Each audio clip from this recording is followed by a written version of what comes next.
100% ফলাফল। মাত্র কয়েকদিনে চুল হবে কান থেকে কোমর পর্যন্ত লম্বা। লোকে বলে মাসের পর মাস কেটে যায়, তাও নাকি বিভিন্ন ধরনের ট্রিটমেন্ট ব্যবহার করো চুল লম্বা হয় না, দামি দামি তেল ব্যবহার করো চুল লম্বা হয় না। এই পেয়ারা পাতার সাথে শুধুমাত্র 3টি জিনিস ব্যবহার করে আপনার চুলকে কান থেকে কোমর পর্যন্ত লম্বা করে নিতে পারবেন। সেই সাথে দর্শক, শুধু চুল লম্বা না, আপনার চুল হবে সিল্কি, শাইনিং এবং ঝরঝরে। বাধ্য হয়ে চুল কাটতে হবে। চুলে কোনো দামি জিনিস ব্যবহার করা লাগবে না। আপনার হাতের কাছে থাকা কয়েকটা জিনিস দিয়ে আপনিও পারবেন চুলকে খুবই লম্বা করে নিতে। আসসালামু আলাইকুম রহমতুল্লাহ। প্রিয় দর্শক, সবাই কেমন আছেন? আশা করি সবাই ভালো। দর্শক, আজকে খুবই গুরুত্বপূর্ণ একটা সিরাম আপনাদের সাথে শেয়ার করব, যে সিরামটা আপনারা ব্যবহার করলে ইনশাল্লাহ দর্শক আপনাদের চুল দ্বিগুণ লম্বা হবে। সেই সাথে দর্শক, আপনাদের চুল অকালে যাদের পড়ে যাচ্ছে একদমই পড়বে না এবং নতুন করে 100% চুল গজাবে। দর্শক, এখানে আমি 2 রকমের পেয়ারা পাতা নিয়েছি, আর পাকা পেয়ারা পাতা, সবুজ পেয়ারা পাতা। অনেকে আমরা পাকা পেয়ারা পাতাটা ব্যবহার করি না। চেষ্টা করবেন এই পাকা পেয়ারা পাতাটা ব্যবহার করতে। পেয়ারা পাতার মধ্যে প্রচুর গুণাগুণ রয়েছে। তো একবার যদি আপনি ব্যবহার করেন তাহলে আপনি নিজেই বুঝতে পারবেন। এই যে পেয়ারা পাতা দর্শক, এর মধ্যে রয়েছে প্রচুর পরিমাণে ভিটামিন সি। এটি আমাদের কোলাজেন বৃদ্ধি করতে সাহায্য করে, চুলের গঠন মজবুত করতে সাহায্য করে, চুল ভাঙা রোধ করে।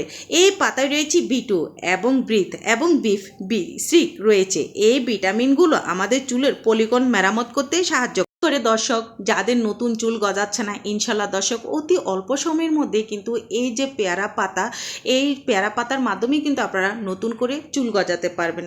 এই যে পেয়ারা পাতা দর্শক, এই পেয়ারা পাতা কিন্তু আমাদের চুলের যে খুশকি হয় সেটি দূর করতে সাহায্য করে এবং বিশেষ করে অকালপক্ষতা রোধ করতে সাহায্য করে। এইটি সূর্যের অতি বেগুনি রশ্মি থেকে চুল, মাথা, ত্বকে সুরক্ষা দেয়। পদ্ধতিতে আমি আপনাদের সাথে শেয়ার করব দর্শক। সেই পদ্ধতিতে যদি আপনারা এই পেয়ারা পাতার সাথে কয়েকটা উপকরণ মিশিয়ে আপনাদের চুলে লাগাতে পারেন, ইনশাল্লাহ দর্শক আপনাদের চুলে যত রকমের সমস্যা থাকুক না কেন সব কিছু দূর করে দেবে। তারপর আমি এই যে পেয়ারা পাতার সাথে যেই জিনিসটা আমি ব্যবহার করব দর্শক, এটা হচ্ছে আদা। দর্শক, কয়েক পিস আমি এখানে একদমই টাটকা আদাটাই আমি ব্যবহার করতেছি। অনেক সময় দেখা যাচ্ছে আপনারা আদা এনে সেটা ফ্রিজে রেখে দেন, সে আদা কখনো চুলে ব্যবহার করবেন না। চেষ্টা করবেন সপ্তাহে তো একবার এই রসটা আমরা চুলে ব্যবহার করে থাকি, সো সেই ক্ষেত্রে টাটকা জিনিসটাই ব্যবহার করতে চেষ্টা করবেন। আমি শুধুমাত্র 5-6টা পেয়ারা পাতার সাথে 3 পিস আদা নিয়েছি, এর থেকে বেশি একদমই দরকার নেই।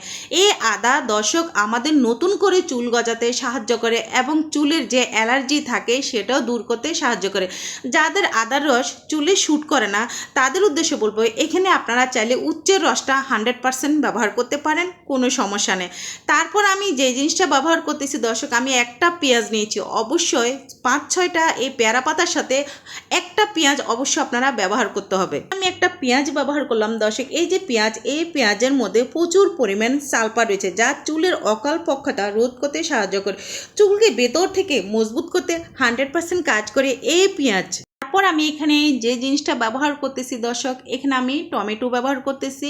আর আপনাদের হাতের কাছে যদি এখানে টমেটো না থাকে, সো সেক্ষেত্রে আপনারা এখানে আলুর রসটাও ব্যবহার করতে পারেন, কোনো সমস্যা না। সো টমেটো দেওয়ার উদ্দেশ্য হলো দর্শক, এই যে আমাদের চুলের যে একটা পুষ্টি, ওই পুষ্টির অভাবে কিন্তু অনেক সময় চুলগুলো ভেঙে যায় এবং নতুন করে চুল গজায় না। আবার দেখা যাচ্ছে যে কি রোদে পোড়া ভাবের কারণে চুলগুলো একটু ফ্যাকাশে ফ্যাকাশে ভাব হয়ে যায়, সিল্কি জিনিসটা মানে থাকে না, এটা অল্প সময়ের মধ্যে চলে যায়। দীর্ঘ সময় যদি চুলগুলোকে সিল্কি ভাবটা আপনারা ধরে রাখতে চান, সো এখানে অবশ্যই চেষ্টা করবেন এই যে পেয়ারা পাতা নিয়েছি তার সাথে সামান্য একটু টমেটো ব্যবহার করতে। সো দর্শক দেখুন, এইভাবে কিন্তু আমি এখন যে কাজটা করব, সমস্ত উপকরণগুলো আমার কাটা হয়ে গেলে এখন এটাকে আমি ব্লান্ডার করে নেব। সামান্য একটু পানি দিয়ে আপনারা এটাকে ব্লান্ডার করবেন, অতিরিক্ত কোনো পানি ব্যবহার করতে যাবেন না। চেষ্টা করবেন পানি ছাড়া যদি ব্লান্ডার করা যায়, বাট পানি ছাড়া ব্লান্ডার করতে গেলে কি এটা একটু করতে সময় লাগবে। সো সেক্ষেত্রে চেষ্টা করবেন সামান্য একটু পানি দিয়ে এটাকে একদম ঘন আকারে এটাকে ব্লেন্ডার করে নিতে হবে। চাইলে আপনারা শিলপাটায়ও বেটে নিতে পারেন, যেহেতু এখানে পেঁয়াজটা রয়েছে, আদা রয়েছে, টমেটো রয়েছে, সেক্ষেত্রে পানিটা না দিলেও চলে। সো দর্শক দেখুন, এইভাবে কিন্তু আমি এটাকে খুব ভালোভাবে ব্লেন্ডার করে নিয়েছি।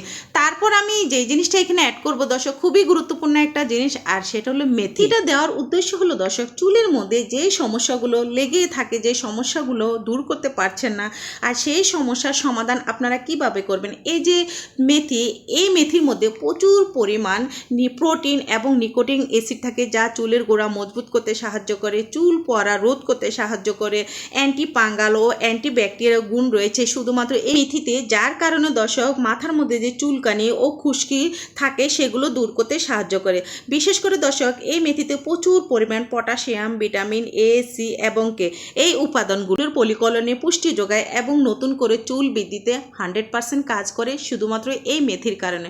দর্শক এই মেথিটা আমি অফ ক্যামেরায় কিন্তু বেশ ঘন্টাখানিক ধরে একটু ভিজিয়ে রেখেছিলাম। আর মেথি এমন একটা জিনিস, এটা কিন্তু একটু আঠালো জাতীয় জিনিস, সো এইটার থেকে নির্যাসগুলো যাতে বের হয়ে যায়, তো সেক্ষেত্রে আমার আগে থেকে এটা ভিজানো। আর এখানে পারলে আমি আস্ত মেথি ব্যবহার করতে পারতাম, যেহেতু এগুলো আমি ব্লান্ডার করেছি। আর আস্ত মেথি এই জন্য আমি ব্যবহার করিনি, যেহেতু আমার হাতের কাছে মেথি পাউডারটাই ছিল, সো আমি এটাই ভিজিয়ে রেখেছিলাম। এখন যে কাজটা আমি করতেছি দর্শক দেখুন, এখান থেকে আমি যে রসটা, খাঁটি রস, সেটা আমি বের করে নিয়েছি, যেহেতু এটা আমি তেলের মতো করে সিরাম আকারে আমি এটা ব্যবহার করব। আর এটা কিভাবে ব্যবহার করবেন এবং কিভাবে ব্যবহার করলে আপনাদের চুলের সমস্ত সমস্যার সমাধান আপনারা পেয়ে যাবেন ইনশাল্লাহ দর্শক, আমি সব কিছু আপনাদের সাথে শেয়ার করব। দর্শক দেখুন, প্রথমত আমি এখানে যে তেলটা আপনারা দেখেছেন, এই তেলটা আপনারা চেষ্টা করবেন চুলে ব্যবহার করতে। এটা চুলের জন্য খুবই গুরুত্বপূর্ণ একটা চুল, বিশেষ করে দর্শক যাদের চুলগুলো ভেঙে যায় এবং চুল কালো ভাবটা ধরে রাখতে পারছে না, আপনারা প্রতিনিয়ত যদি এই যে নারকেল তেলটা আপনারা ব্যবহার করতে পারেন দর্শক, দেখবেন যে আপনাদের চুলগুলো হেলদি থাকবে, ভালো থাকবে এবং ধীরে ধীরেও চুল কালো থাকবে। এই যে নারকেল তেল আমি ব্যবহার করলাম, তেলের মধ্যে যে অ্যাসিড রয়েছে আমাদের চুলের গভীরে ঢুকে প্রোটিনের যে একটা ক্ষয়রোধ থাকে দর্শক, সেটা সমাধান করতে সাহায্য করে। বিশেষ করে দর্শক এই যে নারকেল তেল আমাদের চুলের গোড়ায় পুষ্টি যোগাতে 100% কাজ করে। বিশেষ করে দর্শক এই যে নারকেল তেল, এই নারকেল তেলে রয়েছে লরিসিড, এইটি চুলের প্রোটিনের সাথে খুব সহজে মিশে যেতে পারে। নারকেল তেলে আরও রয়েছে ফ্যাটি অ্যাসিড, যা চুলকে ময়শ্চারাইজার ধরে রাখতে সাহায্য করে। নারকেল তেলে ভিটামিন ই এবং ভিটামিন কে ও বিশেষ করে আয়রন রয়েছে। এই উপাদানগুলো চুলের ওকাল পোকাতা রোধ করতে সাহায্য করে, চুলের গোড়া মজবুত করে, সিল্কি করে এবং খুশকি দূর করতে সাহায্য করে 100%। আমি এখানে ব্যবহার করলাম অ্যালোভেরা জেল 100% দর্শক। এই সিরাম যদি আপনারা সঠিক পদ্ধতিতে ব্যবহার করতে চান, তাহলে এখানে অ্যালোভেরা জেলটাই ব্যবহার করতে হবে। এই অ্যালোভেরা জেলে খনিজ উপাদান রয়েছে, যা চুলের গোড়া শক্ত করতে এবং উজ্জ্বলতা বজায় রাখতে সাহায্য করে। এই যে অ্যালোভেরা জেল আমি ব্যবহার করলাম দর্শক, এই অ্যালোভেরা জেলে ফ্যাটি অ্যাসিড, যা চুলের খুশকি দূর করতে সাহায্য করে এবং চুলকানিও দূর করতে সাহায্য করে এই অ্যালোভেরা জেল। জেলে দর্শক আরেকটা গুরুত্বপূর্ণ জিনিস থাকে, যেটা অনেকেরই ধারণার বাইরে, প্রোটি ও লাইটিক এনজাইম কিন্তু থাকে এই অ্যালোভেরায়, যা আমাদের মাথার ত্বকে মৃত কোষগুলোকে মেরামত করতে সাহায্য করে, চুল বৃদ্ধিতে সাহায্য করে। এতে প্রচুর পরিমাণে এ, সি এবং ই এই 3টি ভিটামিন রয়েছে, যা চুল পড়া রোধ করে এবং চুলকে পরিবেশগত ক্ষতির হাত থেকে রক্ষা করে। তারপর আমি যে জিনিসটা ব্যবহার করেছিলাম দর্শক আপনারা দেখেছেন, সামান্য কয়েক ফোঁটা আমি এখানে লেবুর রসটা ব্যবহার করেছি, অপশনাল, এটা না দিলেও চলে, আমার লেবুর রস ব্যবহার করতে ভালো লাগে, সো সেই উদ্দেশ্যে আমি এখানে লেবুর রসটা দিয়ে দিলাম। এই লেবুর রসটা দিয়ে দর্শক আমি সিরামটাকে খুব ভালো করে কিন্তু মেখে নিয়েছি। আর এটা রাখার পর আপনারা একটা কোটায় নিয়ে তারপর আপনারা যে কাজটা করবেন দর্শক, প্রতিদিন সকালে চেষ্টা করবেন এই সিরামটা ব্যবহার করতে। যদি চুল অল্প সময়ের মধ্যে লম্বা করতে চান, তাহলে প্রতিদিন সকালে এই সিরামটা তেলের পরিবর্তে আপনারা ব্যবহার করবেন। আর যদি প্রতিদিন না পারেন, তাহলে সপ্তাহে 3 দিন হলো আপনারা এই সিরামটা ব্যবহার করবেন। 100% আমি কথা দিতে পারি দর্শক, আপনাদের চুল অল্প সময়ের মধ্যে লম্বা হবে এবং চুল পড়া কিন্তু চিরতরে গায়েব হয়ে যাবে। কথা হচ্ছে এই যে খোসাগুলো দর্শক আপনারা দেখতেছেন, এটা কি আপনারা ছেঁকনি দিয়ে ছেঁকের উপর ফেলে দিবেন? ভুলেও ফেলবেন না দর্শক। এখানে আমি হাতে গোনা যে কয়টা উপকরণ দিয়েছি, এই কয়টা উপকরণ দিয়ে দর্শক আপনারা এটাকে গোছলের আগ মুহূর্তে পুরো মাথায় ভালোভাবে লাগিয়ে দেবেন। এটা সপ্তাহে একবার করলেই চলে দর্শক। এইভাবে যখন আপনারা এই পেয়ারা পাতার খোসাটা পুরো চুলে লাগাবেন, ইনশাল্লাহ দর্শক আপনাদের চুল পড়া কিন্তু একদমই বন্ধ হয়ে যাবে এবং চুল থাকবে সিল্কি শাইনিং। গুরুত্বপূর্ণ একটা ভিডিও আপনার সাথে শেয়ার করলাম। আল্লাহ হাফেজ।